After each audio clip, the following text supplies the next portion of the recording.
it's not even that this is not normal anymore. It's like, we don't, as a country, we don't even know what normal was anymore. Dyze in your house.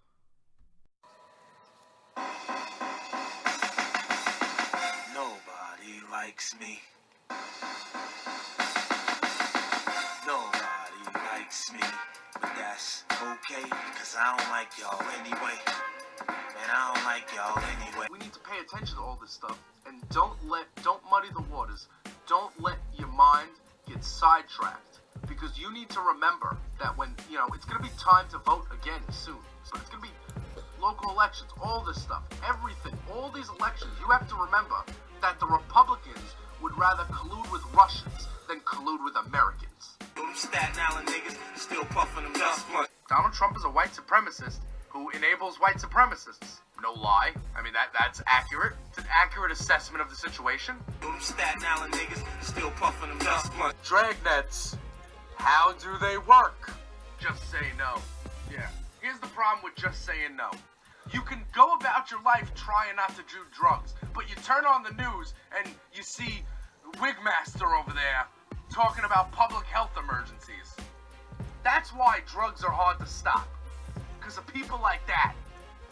Big week. It's always a big week. Can't we please have an uneventful week? That's all I want. All I want is one. Them Staten Island niggas still puffing them dust blunt. Oh, Jay, why are you wearing that resist shirt? What are you resisting? Bunch of isms and trees. Bigotry, misogyny, racism, fascism, and sexism. The people here are the people on the South Shore, in the rich neighborhoods, the richer neighborhoods, not the poor neighborhoods, are brought up on bigotry, hatred, and classification of, societal roles.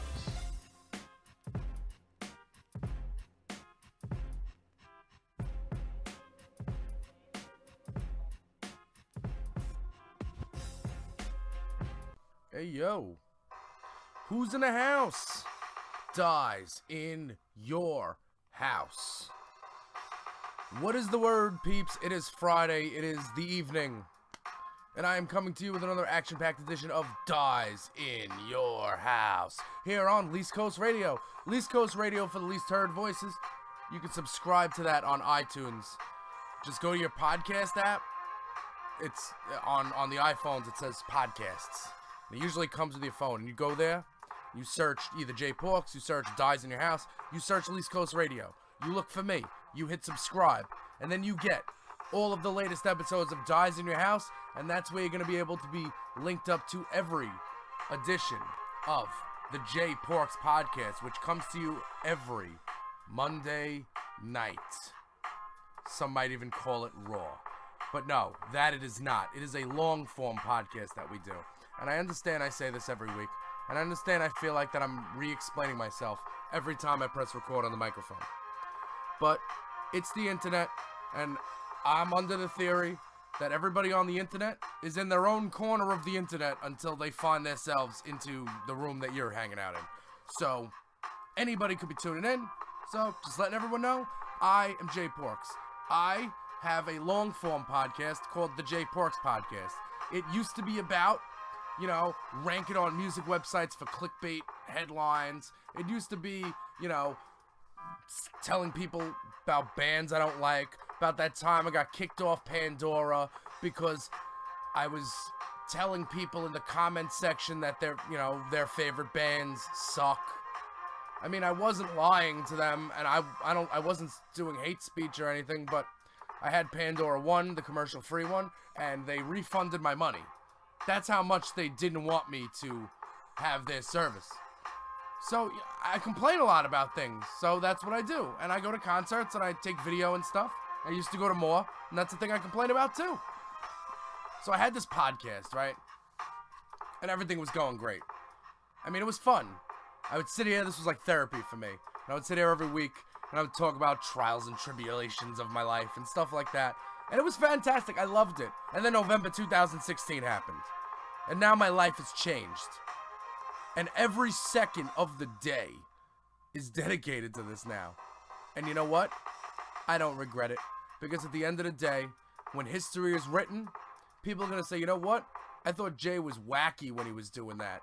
But now that I'm looking back at it, he actually had more of a grasp on reality than I wanted to admit at the time. And that's all I'm here to do. All I'm here to do is tell you how I feel. I think I'm right. A lot of people, I agree with a lot of smart people. Like, there's a criminal in charge of America. And it's not normal. And it's not only not normal. It's not that this is not normal. Because if this was not normal, it just wouldn't be normal. But this is so far beyond whatever normal used to be. This, normal is in the rearview mirror. We're not even seeing normal on our Facebook on this day in time hop. You know what I'm saying? You're not even gonna see what it was. It's a blur. But, so, every week, I come to you on the Dara Network. And if you follow me on Twitter at JPorks, you will get links to all of my podcasts. Every time a podcast comes out, you will get a link to it. And you can also just, again, always go to jporks.com. jporks.com, you can get all of the latest JPorks podcasting endeavors. But, as you know, as I was just saying, I used to have a podcast where I used to talk about fun stuff, and then I started talking about politics. I started resisting fascism. Like Captain America. Well, not me. Everybody. A lot of people. Most of America, actually. Believe it or not. A majority of Americans that voted anyway. So, that podcast turned into politics. So, like, all 3 people that were listening stopped, I assume. But, there is so much news. Like, I was going an hour long. And unless I'm co-hosting a podcast with Conrad Thompson, nobody is listening to 2-hour podcasts, 3-hour podcasts. Not for me. I mean, I think I'm entertaining, but I'm not entertaining enough. So I had to get a pre-show. I had to get a pre-show, a post-show, a prelude. Something where I can take a chunk of that show, a chunk of the Jay Porks podcast, and give it to you in a more palatable form. Give it to you with some background music. It's 50 Cent, Your Life's on the Line is the background music that I always use for Dyze in Your House. Because you know what? All our lives are on the line with this. And 50 was in the news this week. He tweeted. He said, could be worse. At least I ain't out here saying slavery was a choice. Facts. 50. Voice of reason. Who would have thought? Okay, so what I normally do is I normally take a story and I take it out of the Jay Porks podcast and I bring it to you here. I don't even think I can do that this week. I don't even think I can pull one story out. Okay, I have a motto that I don't read tweets and I don't talk about porn stars. Like, not that it doesn't matter. Like, women shouldn't be silenced. But I'm talking about in terms of, you know, bringing down the fascist regime. You know, I don't really care what happened the night between, you know, Stormy and David Dennison. You know what I'm saying? I don't care. It's gross. I don't really, you know? But this week, the stories, they came together, man. Now I have to talk about this. This is why it's stupid Watergate, okay? People always wonder, why is it stupid Watergate? John Oliver's a crook. Why do they say, like, people hate John Oliver because he has a British accent and they don't like that he's talking about America sometimes. But he's informing us on things we don't know because we don't get that from our media, because our media doesn't do, like, this thing called investigative journalism, unless it's like Richard Engel or like Maddow. But, like, in all seriousness, stupid Watergate. It has parallels to Watergate, but these criminals are idiots. And it comes back again. So, somehow, the fixer, Michael Cohen, the lawyer, right? Trump's lawyer, Sean Hannity's lawyer, and allegedly Elliot Brody's lawyer, the deputy finance chair for the RNC. And, that's a back burner story as well. But anyway, he's a lawyer for these people. 2 of those people have allegedly had some, you know, sexually miscreant activities with women. And one of them is Sean Hannity. You know, we haven't gotten that story yet. So Michael Cohen, paid these women off out of the kindness of his heart, right? Because he's helping out his friends. And then it comes out that Trump didn't know about it. Trump says he didn't know about it. Then he says then Rudy Giuliani says he knew about it. Run them jewels fast, man. Giuliani had to retire from his law firm. Had to resign from his law firm because they were like, you're kind of not representing the way we interpret the law when you go on television and are crazy. So, okay, how nuts is it, right? Michael Cohen just pays women off. You know, he'll do anything for Trump, he says. I'll take a bullet for Trump. Okay, cool, fine, whatever. That's weird. We're definitely going to find out if there's any campaign finance violations going on over there. But for the most part, I mean, that looks like a bullet that's going to get dodged. Because Eric Schneiderman, the guy who's investigating it, he is his own sexual miscreant. Eric Schneiderman. For all of us liberal men who have not done stuff like this, can I just ask you, what the hell are you doing, man? What the hell are you doing? Well, I'm gonna, what are you doing? So much for that Southern District of New York investigation. We're never gonna get this guy now. But wait, all of a sudden, a Russian-linked firm also put money into this, what Michael Cohen opened up an LLC. So it's a slush fund, so he can pay these women without actually paying these women like through his pocket, so they can't draw it back to him. So he thinks. Apparently that's not the case, because I'm talking about it. So it's gets a corporation, and it turns out that the LLC that he opened up also received money from Viktor Vekselberg, the Russian oligarch. Wait a second. Michael Cohen's also caught up in treason? These investigations are together?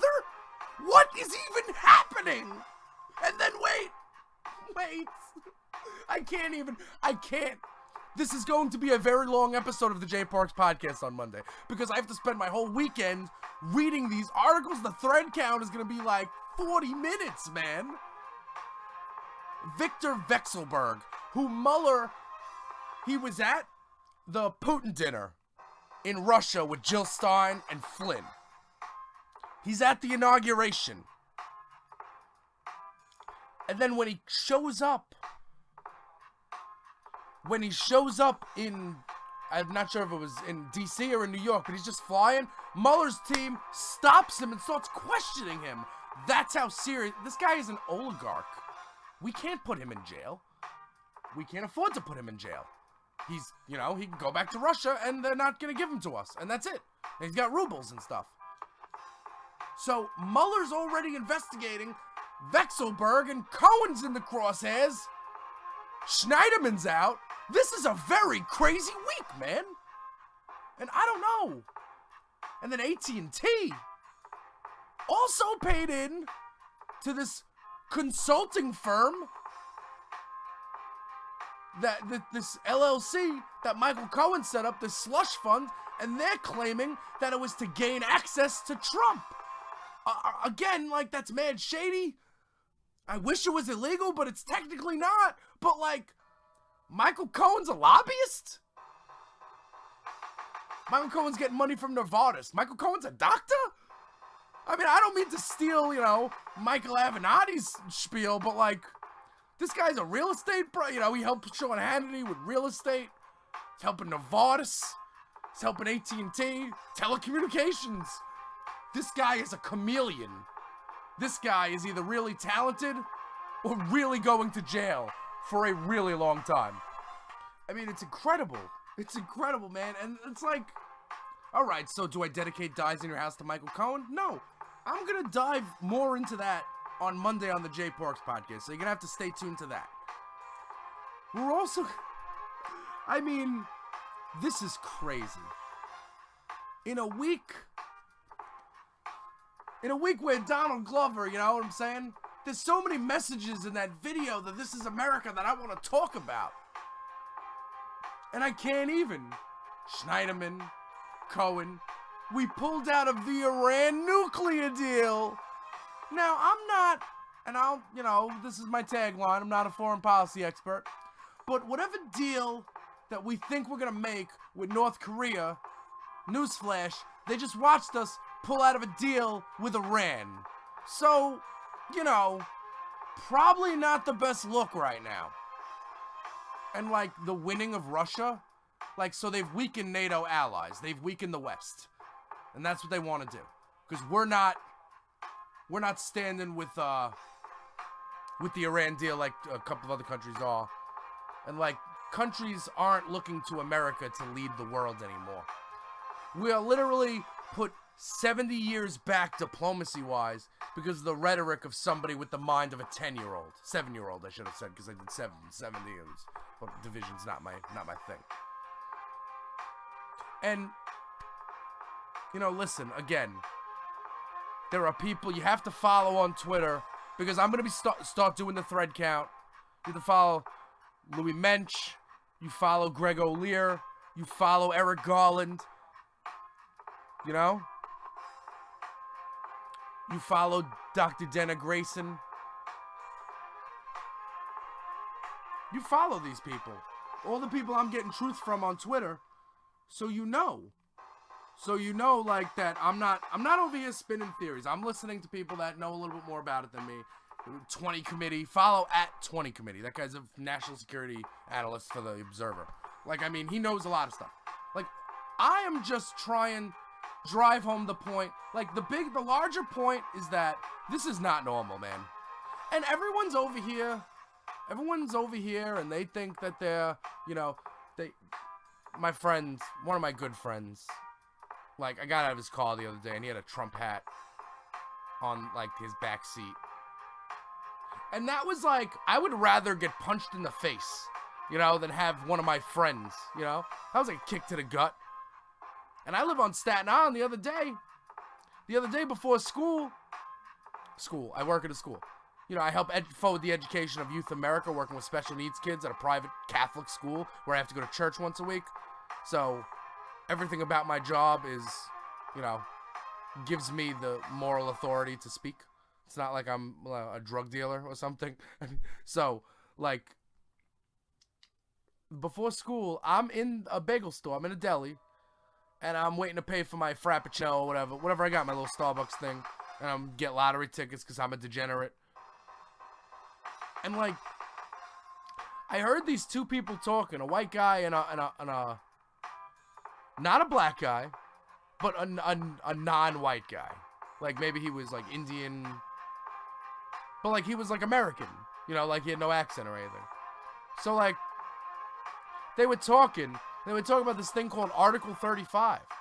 They were Article 35 says you don't even need to have probable cause if you think, self-defense. You don't even need to think that the guy is actually going to harm you. And it's yo, are we sitting here in a store openly discussing why it should be okay for police to kill unarmed black men? Is this a thing that we're talking about? And if it is, are we talking about it out loud? In front of people? Where other people can hear you? That's a real thing? Cops can't do anything, man. Yeah, they could. They could shoot someone in the foot. Why don't they shoot anyone in the arm? Or in the kneecaps? If you shoot someone in the kneecaps, they can't run at you. Then you can find out if they have a gun. I'm sorry, you're wearing body armor. I'm supposed to feel bad for you? I'm supposed to feel bad for a job you signed up for? And listen, every cop I know who's my friend is real nice. So I hate this. And this is not all cops suck. Cops don't suck. The cops that kill unarmed black kids suck. And the cops above them who allow this to happen, they suck. And people that blindly defend every line of police officer, army veteran, fire department guy, everyone that just blindly defends these people, that's what I have a problem with. You don't care why Kaepernick sat for the flag, sat for the anthem. You care that he sat for it, and you think it's disrespecting America, disrespecting the troops. But he said it's not. He said he respects the troops. But you still thought that's the reason he's doing it, even though he said it's not? I'll give you a little. Yesterday was my girlfriend's birthday, okay? We went to the Yankee game. And do you know how bad I wanted to sit down. Like, we didn't get there for the national anthem because trains New York City. We got there around 7:20. But God Bless America for the 7th inning, during the 7th inning stretch, I wasn't standing up for that. But because I don't live in a free country, apparently, instead, I was so worried about somebody, some drunk asshole Trump supporter punching me that, and pressuring me to do something I don't want to do, something against my beliefs in a country built on freedom. So what I did was, with 1 out in the 7th or 2 outs in the 7th, I went to the bathroom. All right. So I'm not there. I didn't have to stand or, whatever. So I met you halfway. These are the things I have to do. And you got people who don't meet halfway. You got people that say, you know what? No, we don't need more policing the police because all police are great. It might not be the case. I was a waiter, I was okay. Some people didn't think so, I've worked places. I'm a para. Like, I might not be the best one. I might need more training. If somebody told me that, I'm not going to tell them that they're wrong and to stop. J. Porks. Dyze in your house.